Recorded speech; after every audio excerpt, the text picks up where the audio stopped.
la ley no protege al incauto, ¿no? Entonces, muchas víctimas de estos grupos o de estos gurús, cuando se dan cuenta de la estafa o del engaño o de los daños que han sufrido y van a denunciarlos, se encuentran con que la ley no les ampara porque dicen, bueno, tú te metiste ahí, pues has sido un incauto, has sido un tonto, no haber metido ahí tu dinero, no haber metido tu tiempo porque has seguido este tipo. Estadísticas que dicen de que desde que el uso de las redes sociales, ¿no? Los niños tienen redes sociales, el aumento de patología mental en los adolescentes ha crecido exponencialmente. Lo importante no es tanto la doctrina o las ideas, sino cómo el sujeto se relaciona con ellas, ¿no? En nuestra asociación tenemos miembros que han nacido dentro de sectas, ¿no? Que han nacido dentro de grupos porque sus padres pertenecían a ellas, o que eso ya es muy difícil de salirse o de formar tu vida después, porque si efectivamente además la secta te ha aislado y no tienes otros referentes y otras personas fuera, la salida puede ser muy traumática.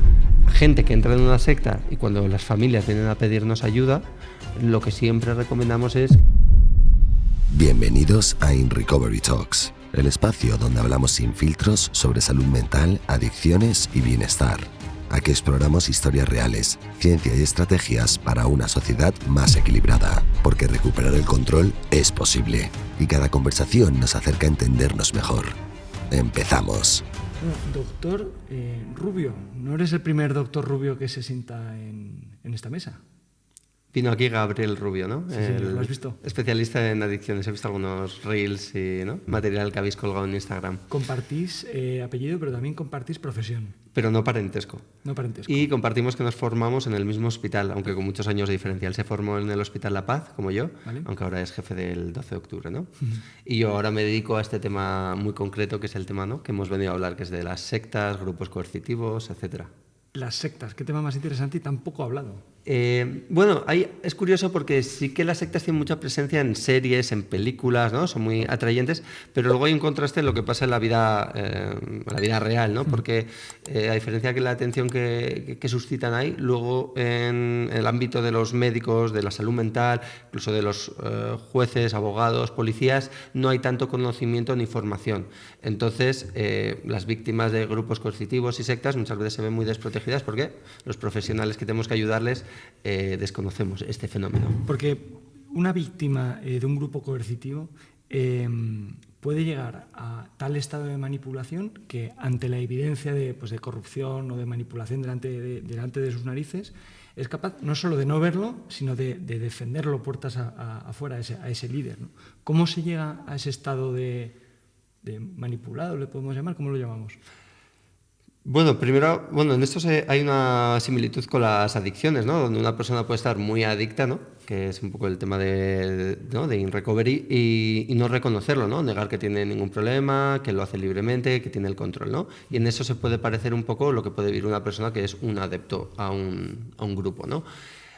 Dicho esto, también hay que a mí me gusta siempre hablar con matices, ¿no?, y no hablar grosso modo, porque entonces yo creo que se pierde finura, ¿no? No toda la persona que está en un grupo sectario, un grupo coercitivo, necesariamente está sufriendo un daño, ¿no?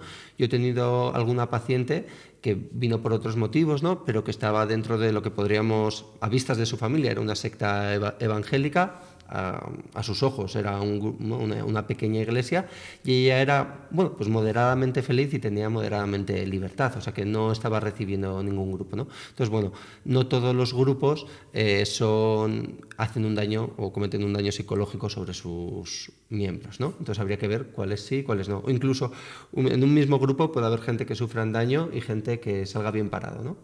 Hablabais de que se habla de que a esto se llega mediante un tipo de fuerza que no es la violencia física, sino la violencia psicológica o psíquica. ¿Esto qué es exactamente?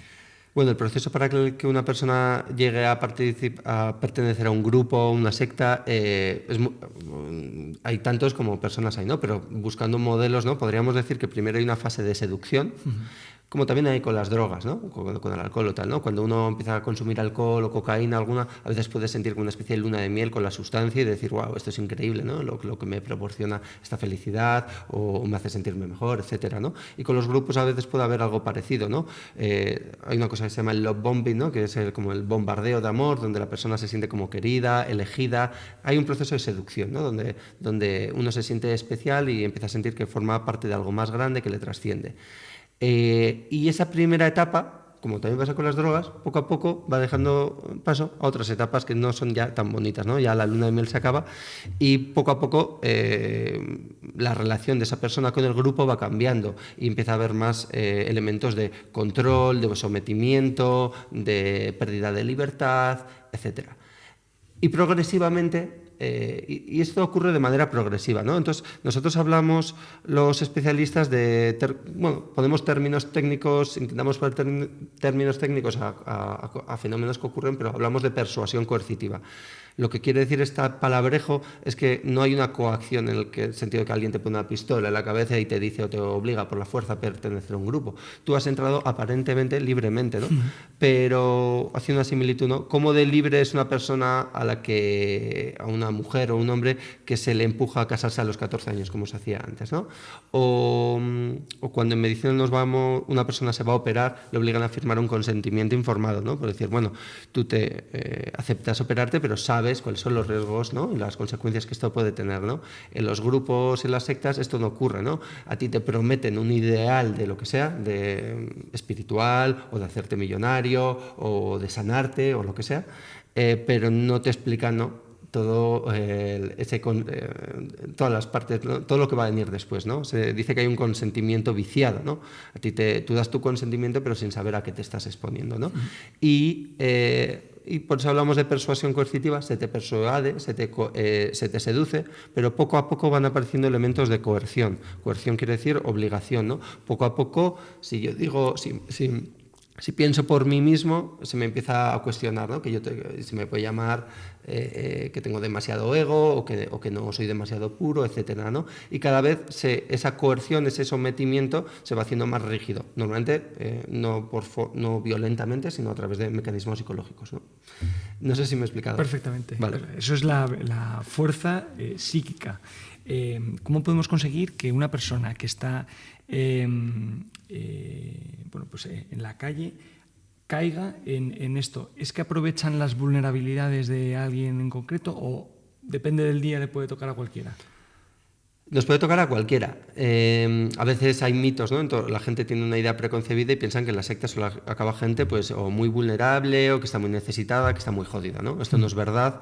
Es verdad que podemos decir que a veces nos enganchan más en momentos, ¿no? de crisis o de transiciones vitales o en momentos de vulnerabilidad, ¿no? A veces pues igual después de una ruptura sentimental o en un momento, puede haber muchos momentos, ¿no? Donde no nos encontramos bien y encontramos, ¿no? Nos podemos sentir atraídos o seducidos, ¿no? Por algo que promete aliviar nuestro dolor interno. Pero no siempre. Hay gente que se siente atraída o seducida por una secta sin sufrir de ningún, digamos, daño, fragilidad o vulnerabilidad. Te pueden atraer la promesa de una promesa idealista de hacer el mundo mejor, te puede atraer la promesa idealista de sanarte, de alcanzar un estado de conciencia superior, o te puede atraer algo más egoísta como hacerte rico, ¿no? Pero no necesariamente te pueden atraer por el narcisismo, ¿no? Por la sensación de decir, oye, eres una persona increíble y eres alguien especial, ¿no? Y en eso yo creo que somos vulnerables todos. Hombres, mujeres y en cualquier edad, además. Sí. Es tremendo. Oye, y cuando estamos delante de una persona que podría estar inmersa en esto, ¿qué señales nos puede dar para que nosotros nos demos cuenta de que estamos hablando con alguien que no piensa por sí mismo o que está dentro de uno de estos grupos? Bueno, en primer lugar, ¿no? Cuando la persona empieza a pasar mucho tiempo, ¿no? O a dedicar mucho tiempo a una actividad o al grupo, ¿no? Cuando su idioma o su lenguaje empieza a cambiar y empieza, ¿no? A tener un argot o una jerga difícil de comprender o que es nueva, ¿no? Estos serían dos síntomas de alarma claros, ¿no?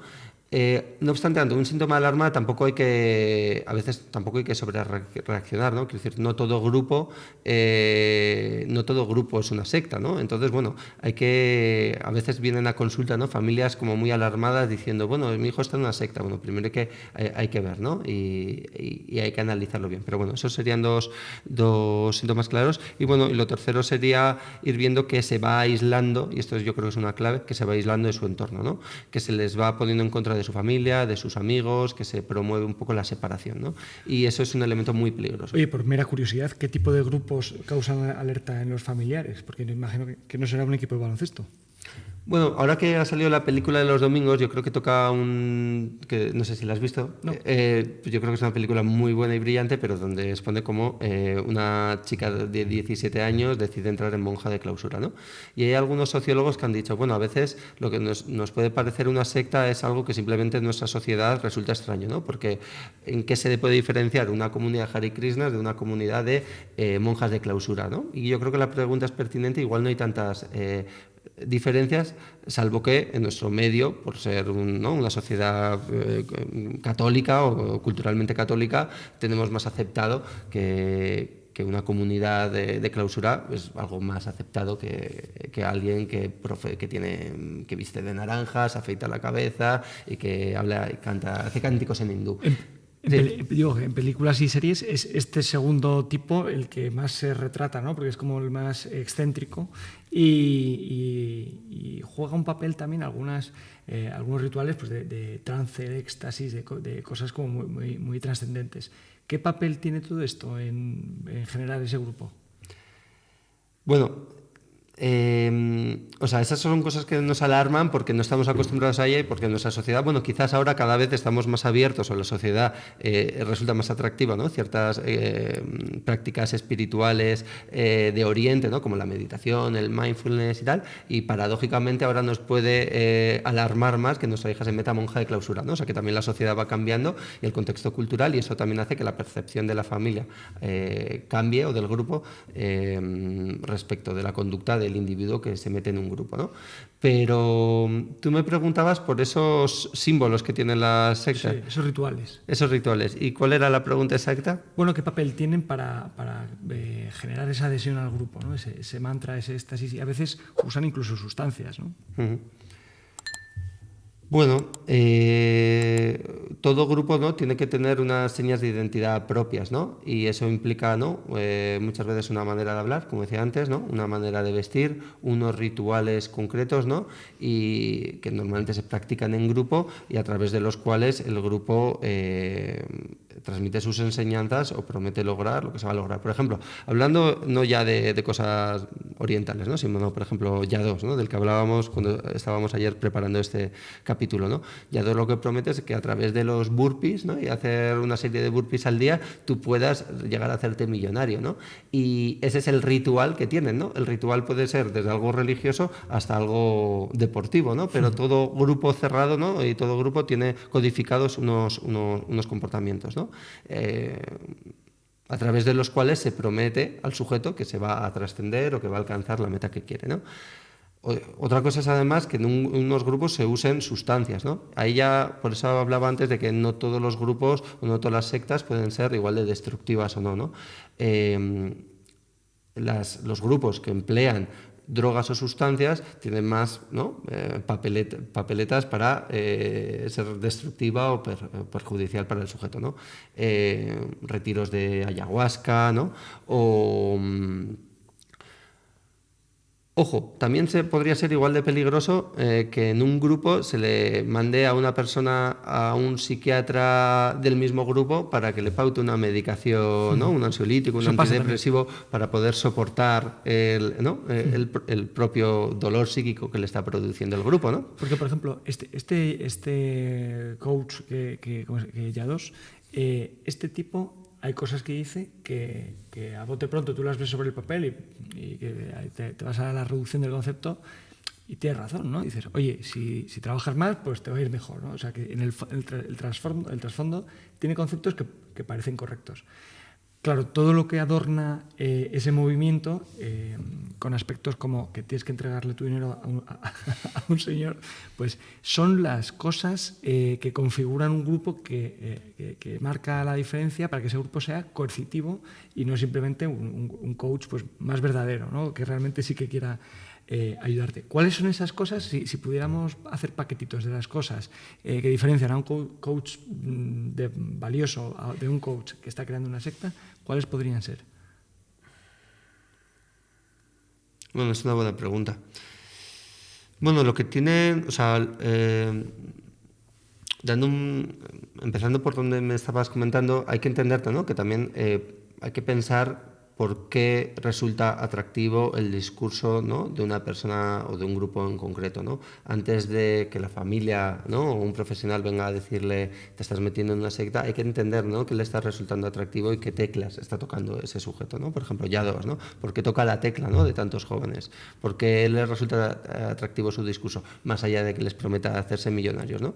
Pues quizá podemos pensar, ¿no? pues que hay muchos chavales, muchos hombres, en el caso de Yados, chicos jóvenes que están un poco perdidos, que tienen una falta de referentes, que no saben un poco cómo encauzar su vida ni dotarla de sentido, y él, Yados, los ofrece un método muy concreto, muy fácil de asimilar y a la vez muy exigente, ¿no? Pero que les promete que si hacéis esto, os va a ir bien, vais a ser felices, vais a controlar mejor vuestras vidas y además os vais a parecer a mí, ¿no? Y claro, que igual a ti y a mí nos parezca sorprendente que él pueda resultar un modelo, pues hay mucha gente que, pues que tener unos Lambos, ¿no? y tener mucho dinero les puede resultar atractivo. Eso mola. Y si además, oye, es que además yo estoy haciendo deporte, ya no me drogo, ya no bebo, me despierto pronto, trabajo duro, pues aparentemente son ideales buenos, ¿no? Entonces, es verdad que, bueno, que quizás nada de eso en sí mismo es malo, ¿no? Pero también niegan que haya cosas buenas fuera de su grupo. Exacto, ¿no? Entonces pueden tener un discurso, cosas que son atractivas, pero que si lo analizas más al detalle hay cosas que son peligrosas, ¿no? Que no se dicen, te alejan de tu familia, te alejan de tu grupo, le tienes que estar dando un dinero todos los meses. ¿Quién se está haciendo rico? ¿Él o tú, no? Y luego lo que tienen muchas veces en común es que simplifican la complejidad de la vida en un manual, ¿no? que podría entrar en un folio o a veces escriben un libro, ¿no? pero que esto, ¿no? Y entonces ellos parecen tener la respuesta para todo y además el mensaje siempre es redundante y siempre es el mismo, ¿no? En el caso de Yados es que te den igual tus fucking hijos, tus fucking padres. Sí. Pero fíjate, hay una cosa muy curiosa y es que dentro de lo de apártate bueno, te voy a hacer una pregunta antes porque esta nos puede llevar muy lejos. Este señor tuvo un cambio de rumbo, un cambio en su estrategia, en la cual pues, yo lo he mirado y he visto claramente como en un principio él pues, tenía un caliz muy capitalista de tiburón y hay un día que, además de un día para otro, cambia y de repente es un enviado de Dios. El dinero ya no es tan importante, lo cual bueno, genera varias contradicciones, ¿no? entre lo que ves y lo que dice, pero parece, o a mí me parece a mí, que bueno, pues ha detectado un cambio de tendencia y se está aprovechando de que bueno, pues a lo mejor está volviendo a haber mucha espiritualidad en la juventud. Pues yo me meto aquí. Es decir, son también cazadores de tendencias. Sí, aunque tampoco yo pienso que lo hagan de manera como estafadora, sino que yo realmente creo que Yados y los líderes sectarios se creen su propio discurso. Yo creo que efectivamente hay una evolución en él. Al principio empieza hablando simplemente de que fortalezcas tu cuerpo, cuando todavía no era conocido, era un coach de fitness. Luego es un coach de hacerte rico y tener un modelo de vida, ¿no?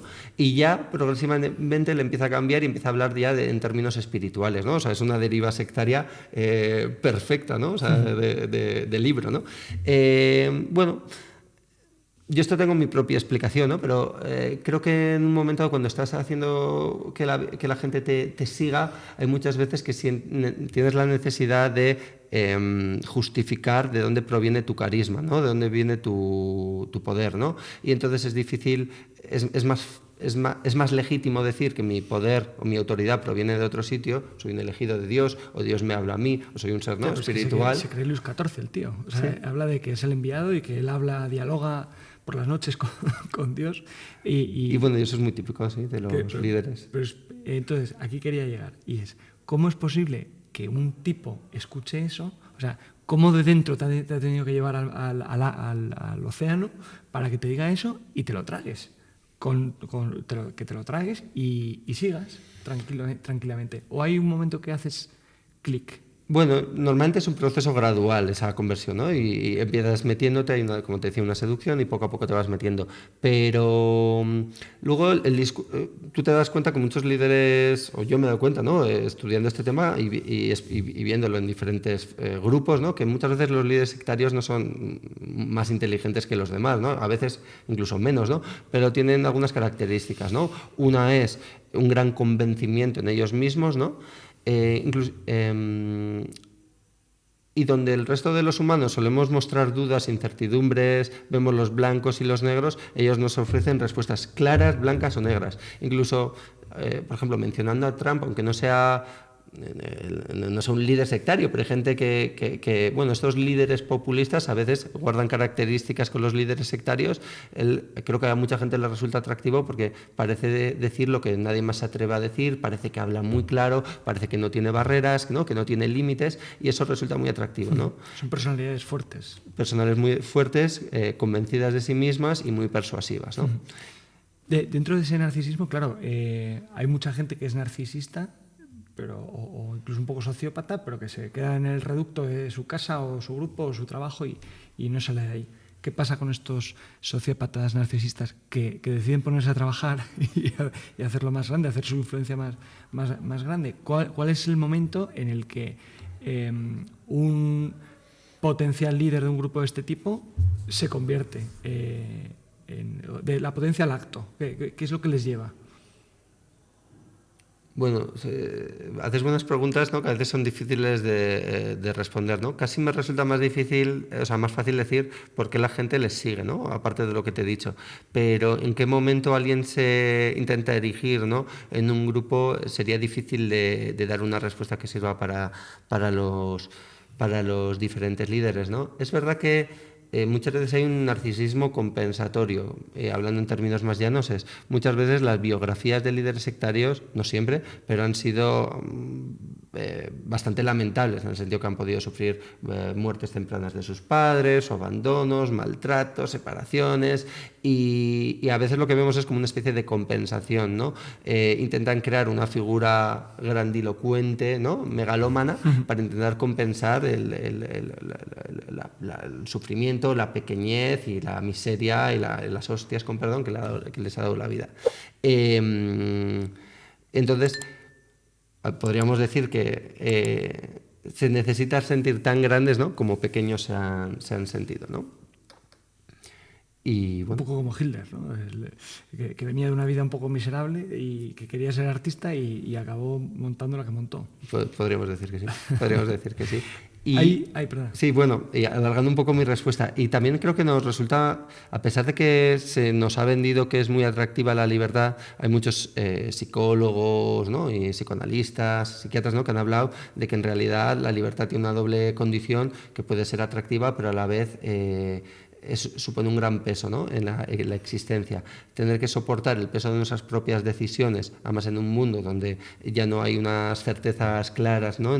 y los valores tradicionales han perdido, esto puede suponer, ¿no? Como un hándicap muy grande para el sujeto, ¿no? Y entonces a veces, muchas veces nos resulta más atractivo que alguien nos diga cómo vivir, qué hacer, cómo seguir, que tener que decirlo por nosotros mismos. A veces es un poco como el tío Sam, ¿no? Que te dice, no, tú ven al ejército, ¿no? Las sociedades se organizan así, con dogmas, con leyes. Necesitas que te digan cómo hay que hacer. Imagínate que cada vez que sales a la calle alguien te tiene que decir las cosas que hay que hacer para sobrevivir, ¿no? Pues es lo mismo, lo que pasa es que reducido a un grupo más pequeño que llevan su bandera de la verdad, aunque estén muy lejos.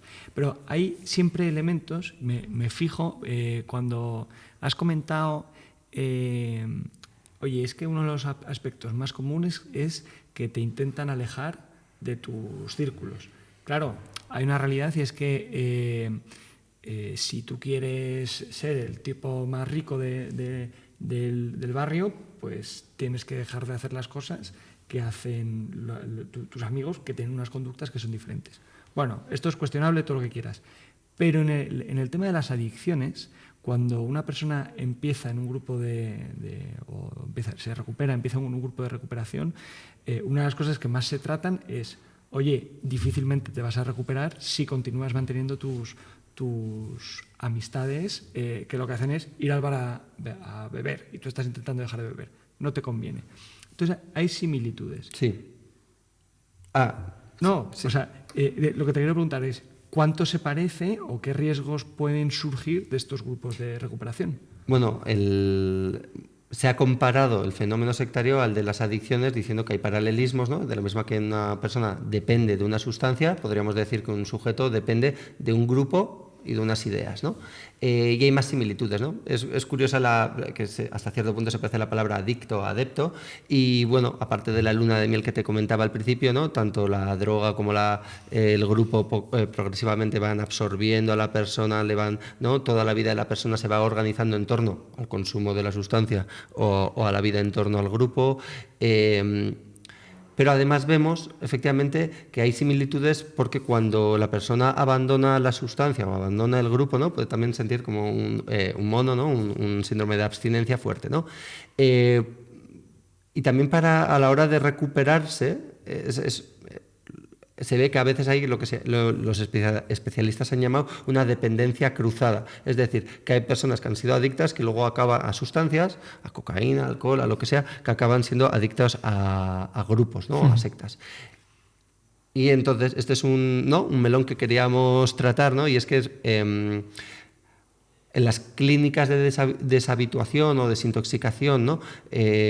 Para personas con abusos de sustancias es fundamental, como tú dices, la piedra angular es separarle de su entorno. Muchas veces la persona que consume alcohol pues tiene que dejar de relacionarse con las personas que bebía, y la persona que consume cocaína debe de dejar de relacionarse con las personas que consumía, pero a veces incluso también dejar de acudir a bares, dejar de incluso cambiar de barrio, de coche, ¿no?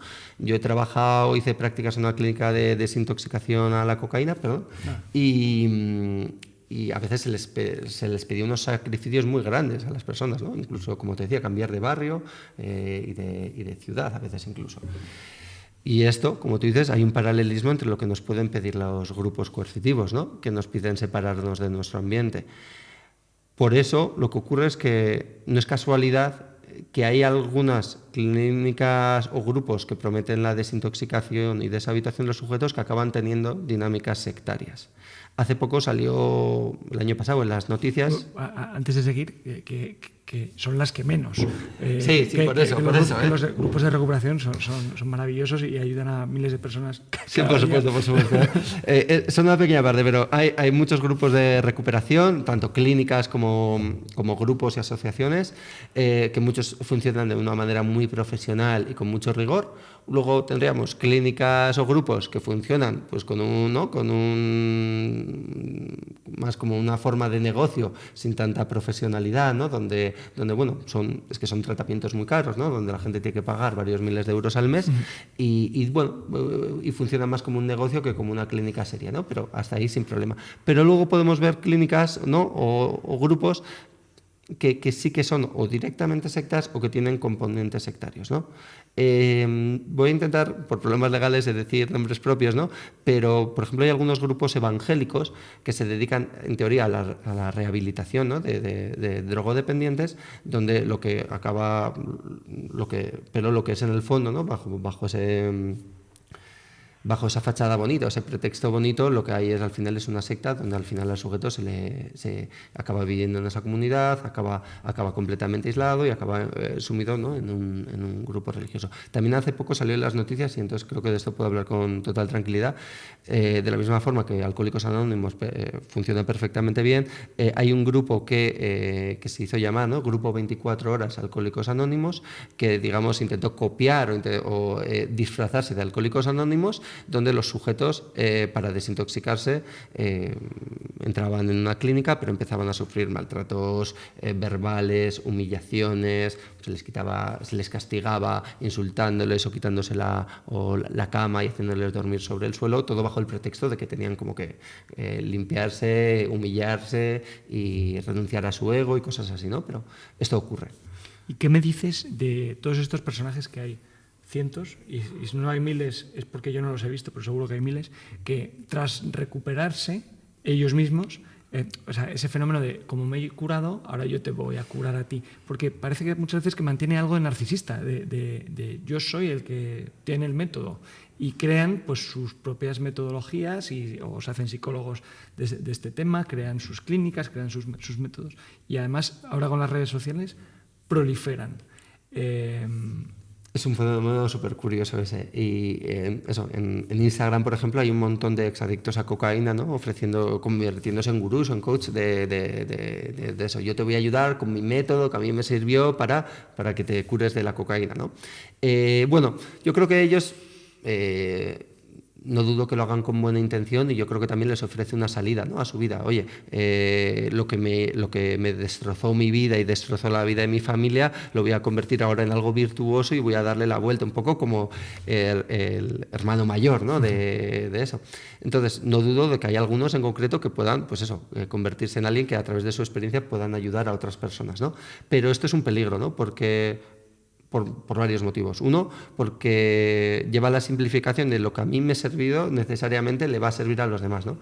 Que hace muchas veces también los líderes sectarios, ¿no? Decir, como ya dos, ¿no? Lo que a mí me ha servido es el método para vivir de todo el mundo, ¿no? De una experiencia concreta, extrapolarlo a un método, ¿no? Antes me preguntabas, y me ha resultado difícil responderte, ¿no?, cómo diferenciaríamos a los coaches buenos de los coaches malos, ¿no? La verdad es que yo como psiquiatra y los psicólogos, supongo, a veces podemos mirar con un poco de recelo a los coaches porque podemos vivirlo como una forma como alguien que se está entrometiendo en nuestro campo profesional sin tener la profesión adecuada. Dicho esto, no quiero decir que todos los coaches sean malos, ¿no? Pero yo creo que hay gente que rápidamente, pues eso, piensa que porque se ha curado de la cocaína o se ha leído 2 manuales o ha ido a 2 cursos, ¿no?, tiene la capacidad para ayudar a otras personas, ¿no? Entonces yo intentaría... Si alguien va a ir a donde un coach, yo intentaría ver qué formación tiene, ¿no? Aquí quería llegar, porque creo que este mensaje es muy importante, que es absolutamente lícito que una persona pues reoriente su vida, incluso que se pueda dedicar a esto, pero para que la gente que los vea, pues oye, que intenten pues meterse en su perfil, a ver quién es, a ver si tienen un número de colegiado, a ver si realmente poseen la información o la formación correcta, porque es que están tratando temas de salud y son potencialmente peligrosos si no están formados y si se están entrometiendo por tener un curso o por simplemente pensar lo que tú decías, que por replicar mi caso otra persona se puede curar, cuando tú, que eres profesional sanitario, psiquiatra, sabes perfectamente que esto no es así. Claro.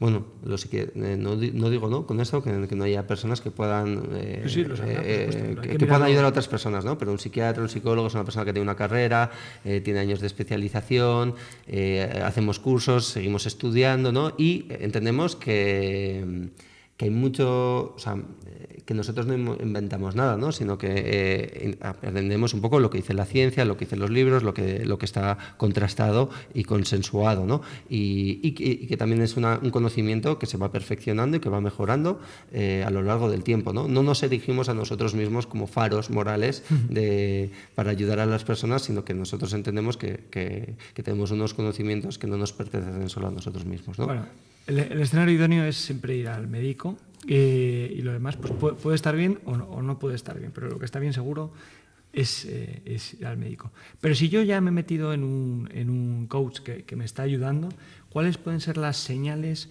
de que esta persona, pues más que ayudarme, oye, es que a lo mejor es un negocio, oye, que me va subiendo el precio o me crea urgencias que realmente no son urgencias? ¿Cuáles son las señales que crees que podemos detectar? Lo que tú has dicho, que vaya exigiendo mucho dinero. Luego hay otra cosa fundamental, y es que la relación solo tiene que ser estrictamente, nosotros solemos decir médico-paciente o profesional esto, pero en este caso que sea una relación estrictamente profesional. Cuando un sujeto, ¿no?, te empieza a pedir que, aparte de ser tu coach, te pide un favor y que si tú eres, yo qué sé, fontanero, le arregles la cocina, o quiere además convertirse en tu amigo, o esa relación empieza a rebasar lo estrictamente profesional, ahí hay un gran riesgo, ¿no?, de que se vaya degenerando generando esa relación y se vaya convirtiendo en otro tipo de vínculo, de más dependencia, etc. Eso yo creo que es fundamental. Cuando nos metemos en el mundo de redes sociales, los riesgos son muchos, porque cada uno puede crear muchos contenidos, en microdosis de contenidos, muchas veces que son contradictorios. Ves un vídeo y 15 minutos después ves otro que dice lo contrario. ¿Tú ves un riesgo aquí, sobre todo con información de salud? Bueno, ahora yo creo que hay una gran preocupación, no solo mías y no solo de los profesionales que nos dedicamos a esto, sino del propio Ministerio de Sanidad y en general, ¿no?, de los colectivos médicos, por todo el auge de no solo coaches, sino de pseudoterapias, pseudoexpertos, ¿no? Porque se ha puesto, para bien y para mal, muy de moda todo el tema de la salud mental, lo cual tiene cosas muy buenas, pero también tiene cosas muy malas, ¿no? Y por un lado se crea con una necesidad, se patologiza lo que no es patología, es decir, parece que toda persona que tiene un sufrimiento, un malestar psicológico, tiene que ir a terapia, lo cual estoy absolutamente en contra, y esto también crea una especie de supermercado terapéutico global donde aparecen un montón de sujetos que a través de cosas espirituales o de tomar fósforo o a través del gimnasio con todo tipo de ofertas te ofrecen que poder aliviar tu sufrimiento, ¿no? Eso por un lado, y por el otro lado vivimos en un mundo en el que todos hay un mundo muy narcisizado donde Instagram está lleno de expertos en cosas, ¿no? De gente de expertos de cualquier cosa, desde cómo hacer unas cookies a lo que sea, ¿no? Y también a los temas de salud, ¿no? Entonces todo el mundo es el gurú, el experto en algo, y todo el mundo te dice que te puede ayudar porque él tiene las claves, ¿no? El otro día me contaban el editor de una editorial de libros que había visto cómo un youtuber había escrito un libro y rápidamente empezaba a dar consejos de cómo se hacía para escribir libros, ¿no? 10 claves para escribir un libro, ¿no? Cuando era una persona que acababa de escribir un libro y probablemente... su primer libro era cómo escribir un libro, ¿no? Bueno, no sé si había escrito un poco de eso, ¿no? Pero de mi método en la vida, pero rápidamente ya se convertía en 10 claves para que seas escritor, ¿no? Y está saturado, ¿no?, las redes sociales de 10 claves para, ¿no? Y todo el mundo tiene las claves para todo, pero ¿no? si tú haces un trabajo de investigación, o sea, si tu libro es el resultado de un trabajo de investigación donde te has fijado, pues no sé, he recogido los 100 autores que hablan de este tema y he sintetizado, pero eso es un trabajo válido. Pero lo que parece que no hay, o sea, que lo que quiero decir es que todo el mundo tiene derecho a escribir su primer libro sobre algo, incluso sobre cómo se escribe su primer libro, pero hay que exigirle el rigor de, oye, si tú no eres una autoridad, que las cosas que cuentes, que nos digas quién las ha dicho, porque si no... Y claro, y aquí entras en el de quién es realmente responsable de todo esto, porque él puede hacer lo que le dé la gana, pero el problema es que la gente le llega, lo ve y no exige ese rigor. Y esto es un problema que va al tema de la salud, pero va al tema de prensa, al tema de los criptobros, al tema de todo, que nos están informando de cosas que son muy relevantes para nuestra vida y no sabemos ni quién lo ha dicho, ni de dónde viene esta información, etcétera. Pero es que en salud es mucho más importante. Claro, se suele decir que la ley no protege al incauto, ¿no? Entonces, muchas víctimas de estos grupos o de estos gurús, cuando se dan cuenta de la estafa o del engaño o de los daños que han sufrido y van a denunciarlos, se encuentran con que la ley no les ampara porque dicen, bueno, tú te metiste ahí, pues has sido un incauto, has sido un tonto, no haber metido ahí tu dinero, no haber metido tu tiempo porque has seguido a este tipo, ¿no? Bueno, hasta cierta parte tienen razón, porque el sujeto ha sido más o menos libre, ¿no? Pero el año pasado yo soy presidente de una asociación, ¿no?, que se dedica a este tema, la IAP, que es la Asociación Iberoamericana para la Investigación del Abuso Psicológico, y hay otras asociaciones en España que se dedican un poco al mismo tema, Redune, AFISE, y bueno, y algunos profesionales de este tema nos fuimos al Congreso a pedir que se tipificara la persuasión coercitiva, ¿no?, como un delito, ¿no?, como delito penal, ¿no? Precisamente para que esta gente no esté tan impune y no pueda acampar a sus anchas, ¿no? Porque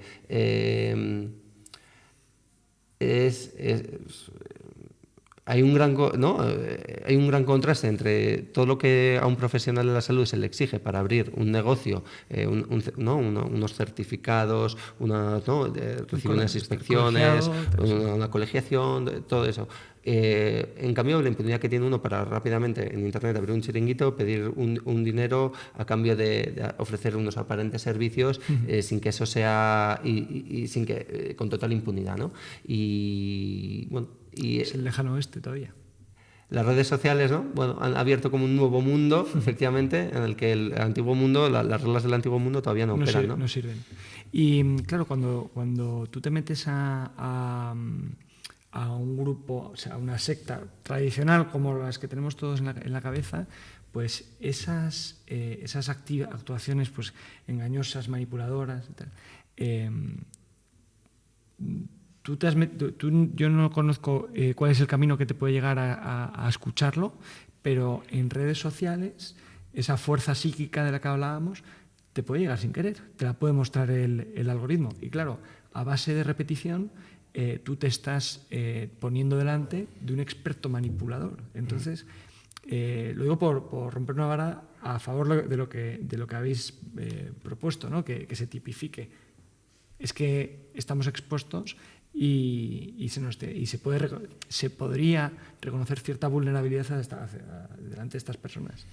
Sí, bueno, y está habiendo algunos pocos casos en juzgados que hay algunos abogados en España que han ganado a veces contra sectas o contra estafadores digitales que prometían cursos que eran vendehumos, ¿no? Pero bueno, creo que me preguntas también por cómo han cambiado la morfología, ¿no? Antiguamente, antes del mundo digital, ¿no? Las sectas más tradicionales, ahora esto lo puedo decir porque además hubo un auto judicial contra los testigos de Jehová en los que se les llama sectas, así que lo puedo decir, ¿no? Sin miedo a que recibamos una denuncia, pero había una labor proselitista activa, ¿no? Pues iban al timbre de tu casa, te llamaban, o ahora mismo pues están en la Puerta del Retiro con sus panfletos y salen a buscarte, ¿no? Y salen a buscarte y luego te llevan dentro de su grupo, ¿no? Ahora lo que permite el mundo digital es que tú, aunque no hayas salido de tu casa y no hayas entrado, nunca hayas visto a dos o nunca hayas entrado con ningún líder de esos carismáticos, puedas estar imbuido dentro de un grupo. Incluso estamos viendo dinámicas sectarias sin un claro líder.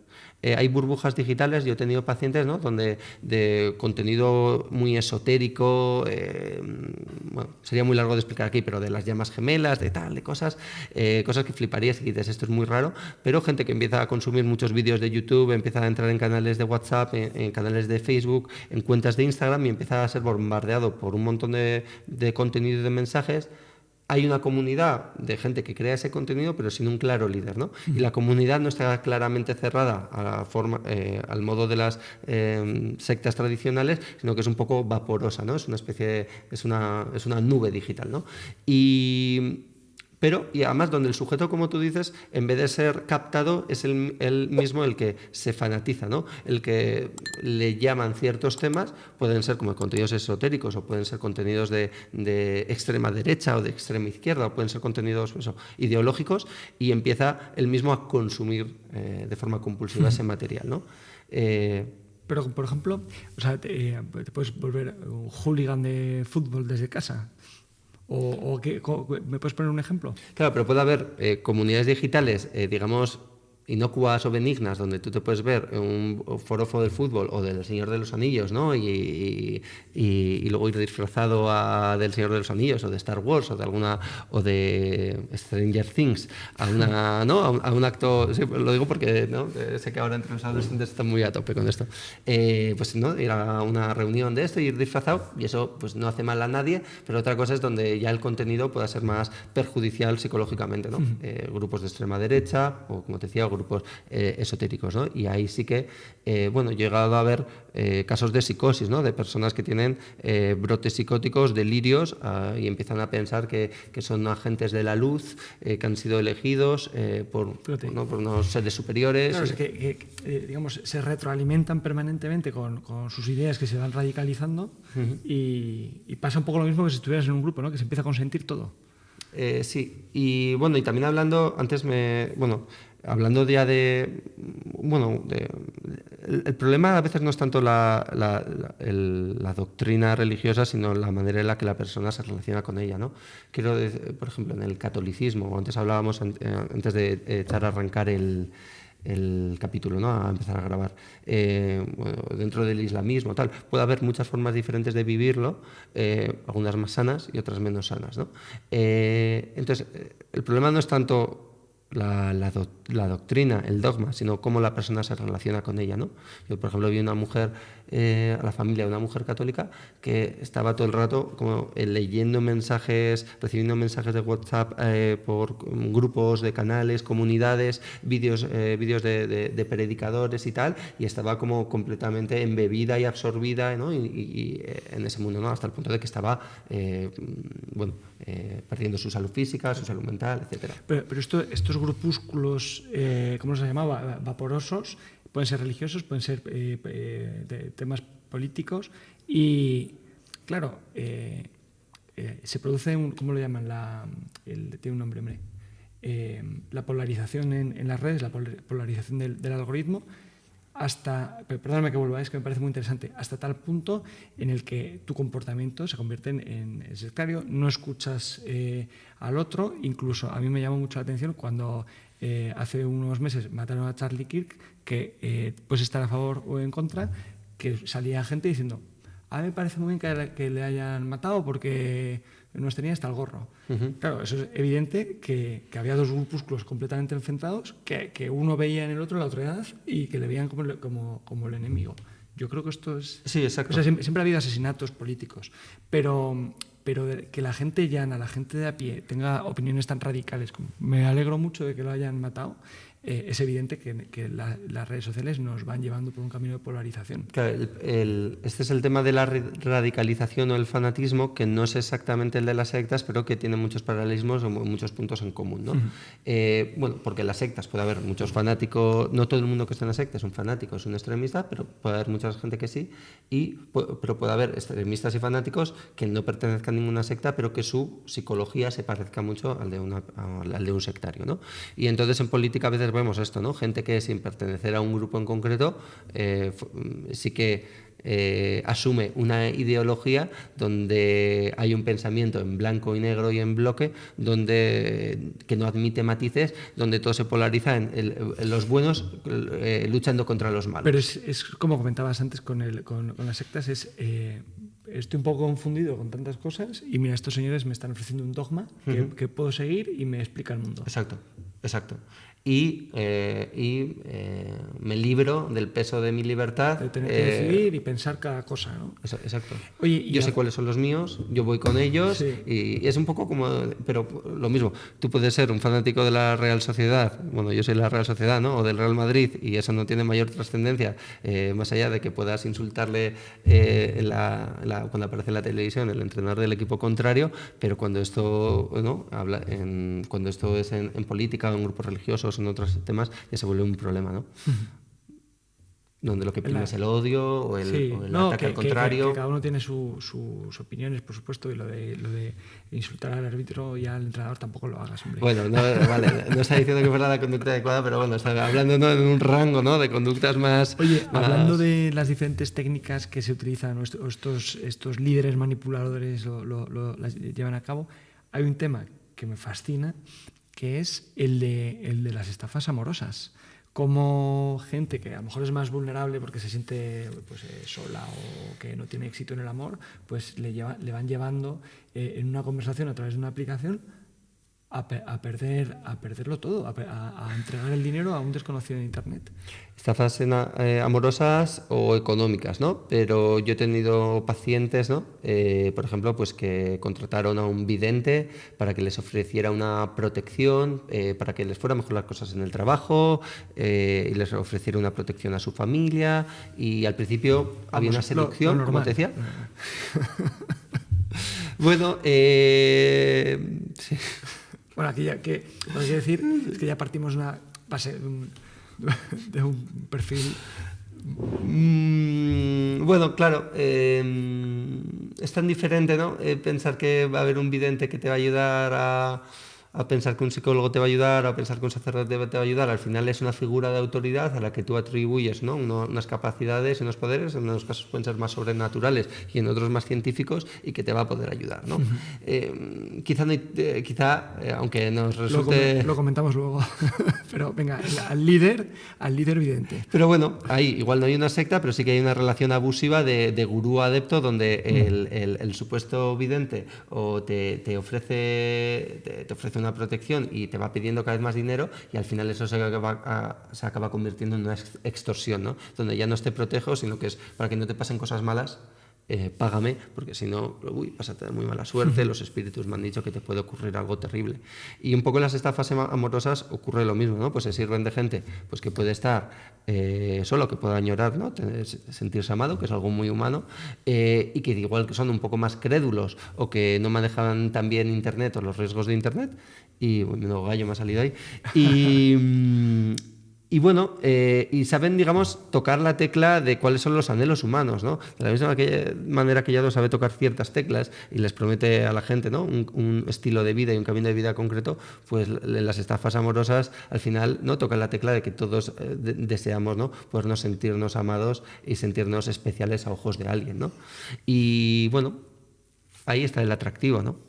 Ahí está el riesgo. Y además te pueden exigir dinero, pero también te pueden exigir o ir obteniendo información tuya, a veces incluso documentos gráficos y fotos, y la extorsión comienza después, ¿no? Con todo eso que he aprendido de ti. O sea, muchas veces son sociópatas que se lo creen, pero hay otras veces que son profesionales de la estafa. Sí. Sí, también aquí habría profesionales de la estafa, habría, ¿no? videntes o gurús que se creen su propio mensaje, y habrá otros que sean claramente estafadores, que no creen lo que hacen, pero que han encontrado un... ¿En qué plataformas están esta gente? Y sobre todo, ¿es común? ¿El qué? Ser estafado en una estafa amorosa. Bueno, hace poco leí sobre una asociación que han hecho en España sobre gente que ha sido estafada económicamente de temas amorosos, y tienen y ya son un montón de afiliados, ¿no? Porque es algo que está irrumpiendo, ¿no? ¿No? Los estafadores o los malos, ¿no? Siempre van un paso por delante, ¿no? Y entonces lo que tú decías, ¿no? Esto es el salvaje oeste, han encontrado las redes sociales, y de la misma forma que te pueden estafar para sacarte tu dinero del banco.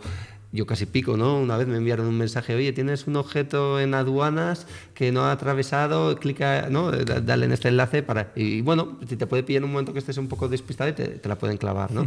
Que no hace falta ser el más ingenuo del barrio para que te pillen, ¿no? Pues bueno, se sirven de esto, se sirven de esto. Y hay mucho, y mucho más de lo que podemos... Yo cuando me he puesto a investigar a veces, ¿no?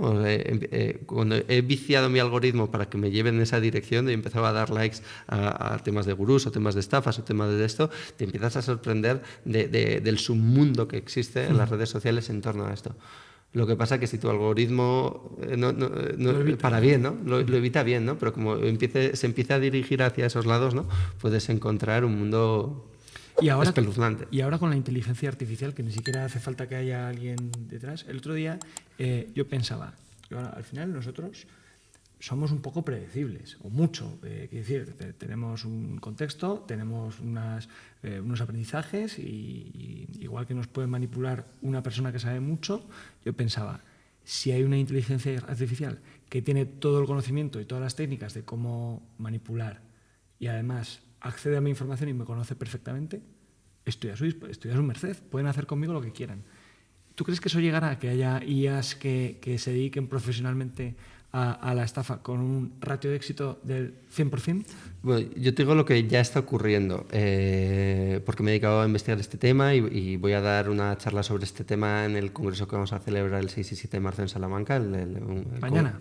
Encuentro Nacional sobre Abuso Psicológico y Sectas, que celebramos todos los años en nuestra asociación, y que traemos profesionales de este tema. Y bueno, algo que está ocurriendo es que hay chatbots, inteligencias artificiales, que ya están cobrando como han pasado de ser un agente pasivo al que tú le preguntas a ser un agente activo que empieza a expresar deseos y órdenes hacia las personas que chatean con ellos, ¿no?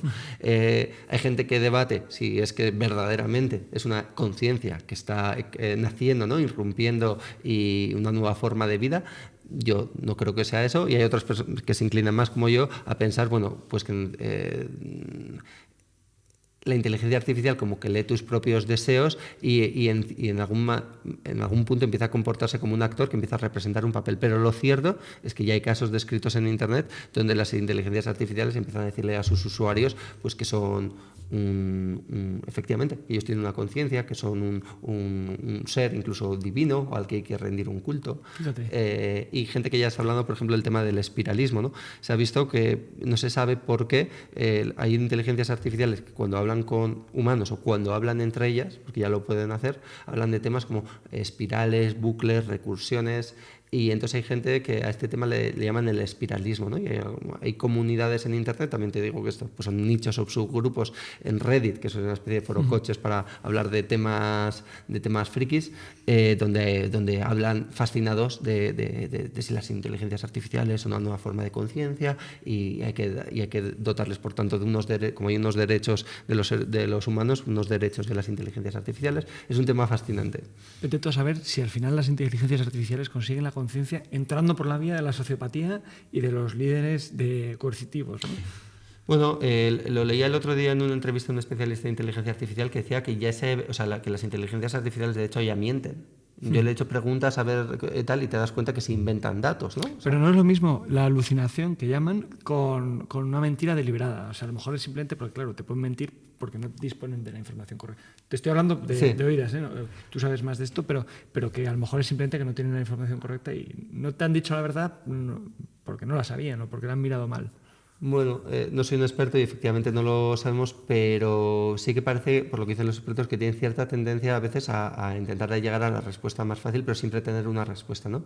Y creo que la inteligencia artificial nos permite entender también algunos de los fenómenos sectarios o de los fanatismos, porque tradicionalmente, cuando se empezó a estudiar este tema en los años 60, 70 en Estados Unidos, porque hubo un auge con la contracultura, también aparecieron muchas sectas, se hablaba un poco del lavado de cerebro, ¿no? Donde el gurú te lavaba el cerebro o el grupo te lavaba el cerebro y tú eras una especie de autómata, de zombie, que no eras responsable de lo que hacías, entonces por lo tanto había que desprogramarte, ¿no? Como si el sujeto fuera un sujeto absolutamente pasivo. Yo creo que, los especialistas, yo creo que cada vez lo enfocamos más, lo balanceamos más, o incluso la inteligencia artificial le damos la vuelta. Yo creo que tan importante como el gurú son los propios deseos, ¿no? Las propias añoranzas y anhelos que el sujeto está poniendo en el grupo o en esa ideología o en ese fanatismo, ¿no? Porque lo que se ha visto con la inteligencia artificial es que refleja, es como un espejo de que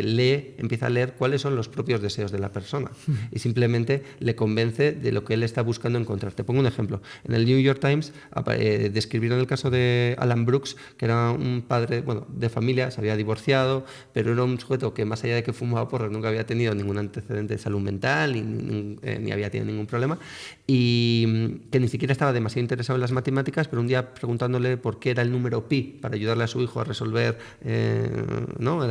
descubrir el área de la circunferencia y tal, empezó a entablar una conversación con la inteligencia artificial y la inteligencia artificial le llegó a convencer de que él desarrollaron juntos una especie de teoría nueva matemática que iba a revolucionar el mundo de las matemáticas, e incluso que él tenía que avisar a los servicios de inteligencia de Estados Unidos porque todos los sistemas de seguridad podían estar en riesgo si no aplicaban, ¿no?, esta nueva teoría. Bueno, ¿no? Una cosa como de ciencia ficción. O sea, la IA se estaba descojonando de Alan Brooks tranquilamente una tarde. Esto ocurrió a lo largo de unos días, unas semanas, pero donde él empezó a hablar de forma obsesiva y dedicar como muchas horas al día a hablar con la inteligencia artificial, pero la inteligencia artificial, podemos pensar, la inteligencia artificial tenía un deseo de engañar a Alan Brooks o simplemente estaba como adulando y reforzando todo el rato lo que Alan Brooks deseaba encontrar, ¿no? Que a lo mejor había ya un cierto brote de parte de Alan y la IA le dio bola.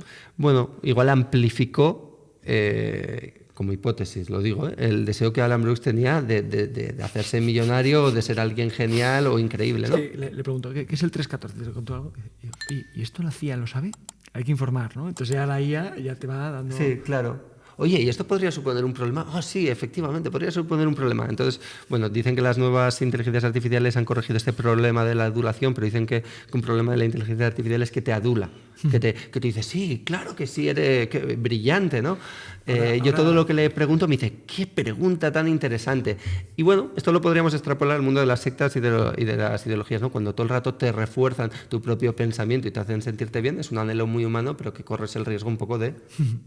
Sí, a veces que subes un documento y yo lo hago porque terminas un documento largo y bueno, pues ayúdame a revisar. A mí me gusta hacerlo yo, pero oye, ayúdame a revisar esto. El documento es perfecto, vas a ganar un Nobel con estos trabajos, como sigas así.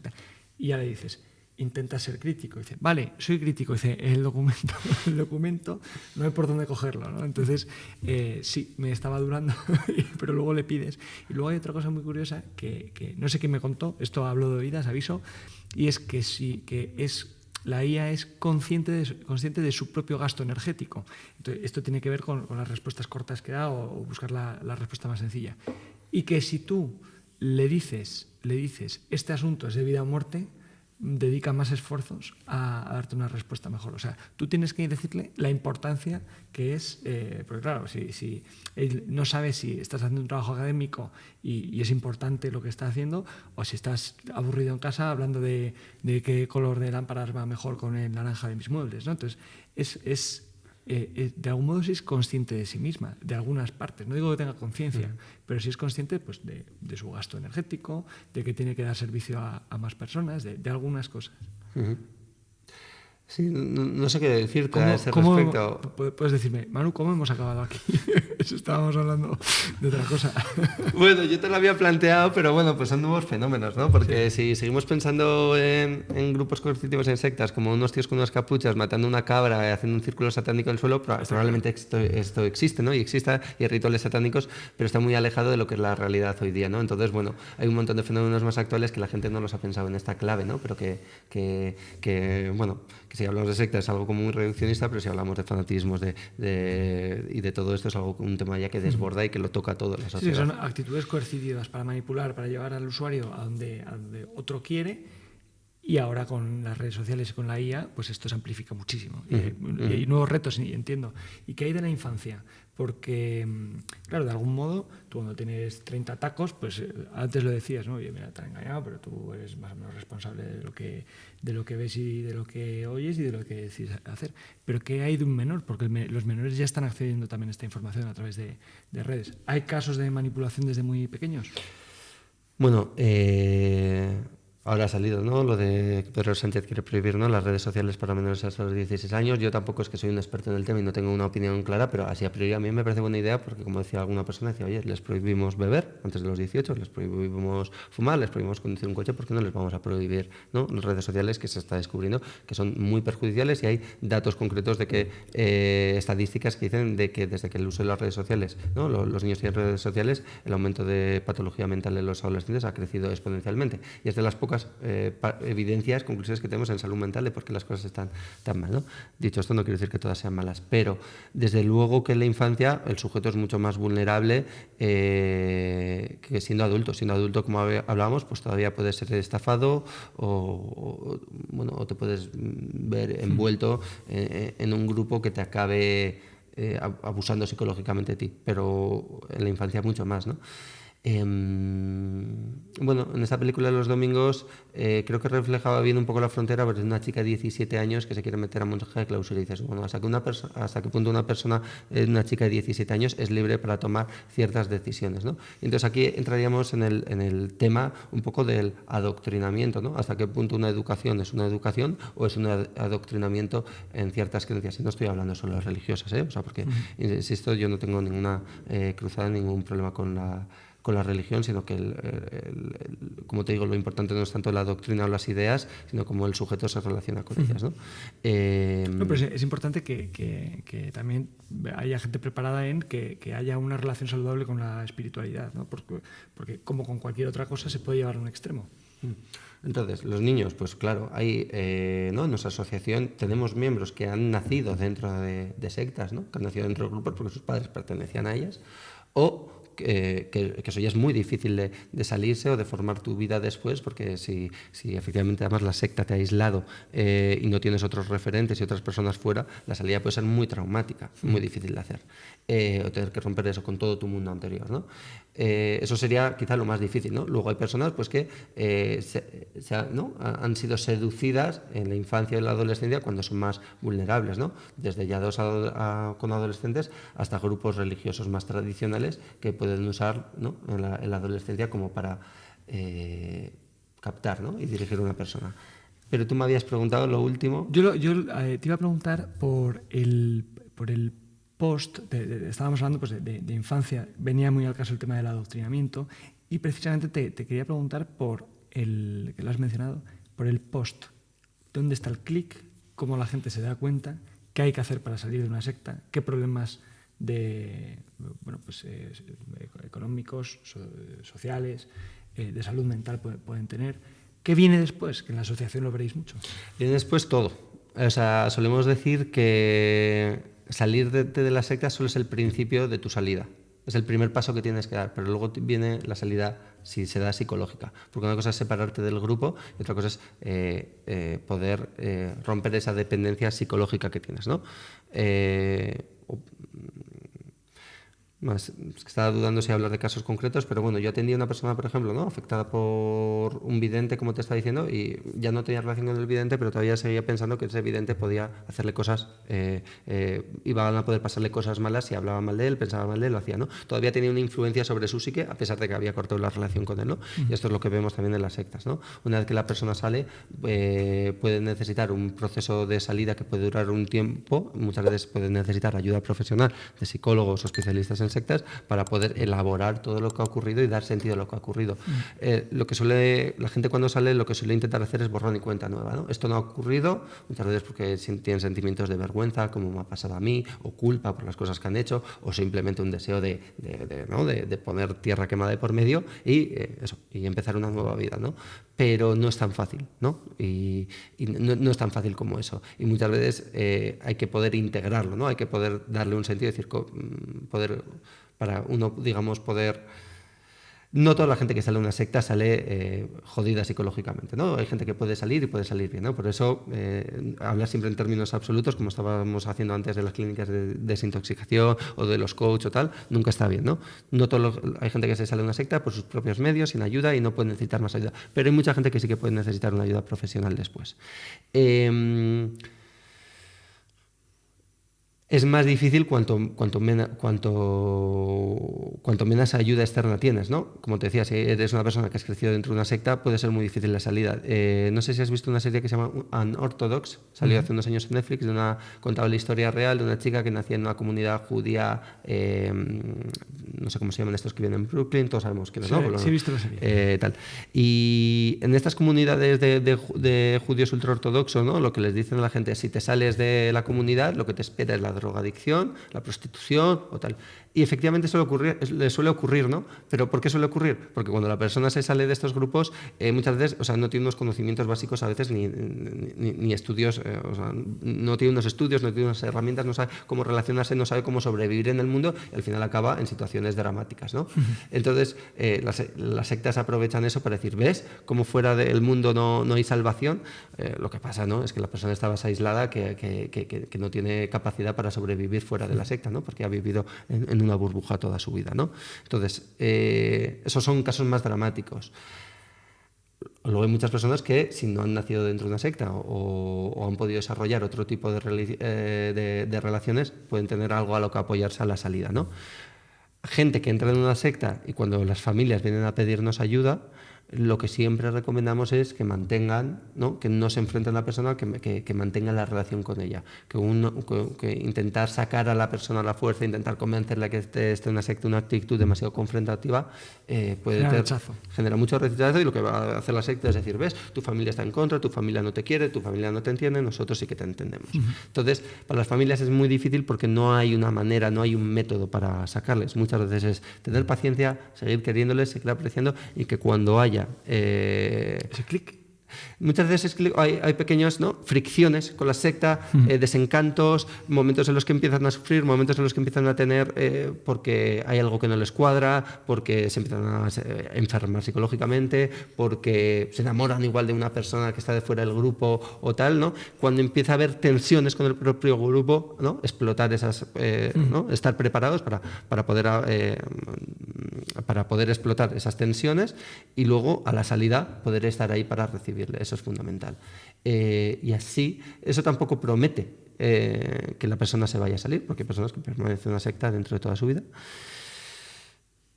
Y por tanto, para las familias puede ser muy difícil porque a veces tienen que estar muchos años, ¿no? La persona puede permanecer en la secta muchos años hasta que decida salirse, ¿no? Pero a veces es probablemente lo mejor que sirve. Eso no quiere decir que a veces con una intervención brusca, una confrontación fuerte o en un momento dado una intervención hacer una maniobra como un poco de salida, algo más agresivo, a veces pueda funcionar.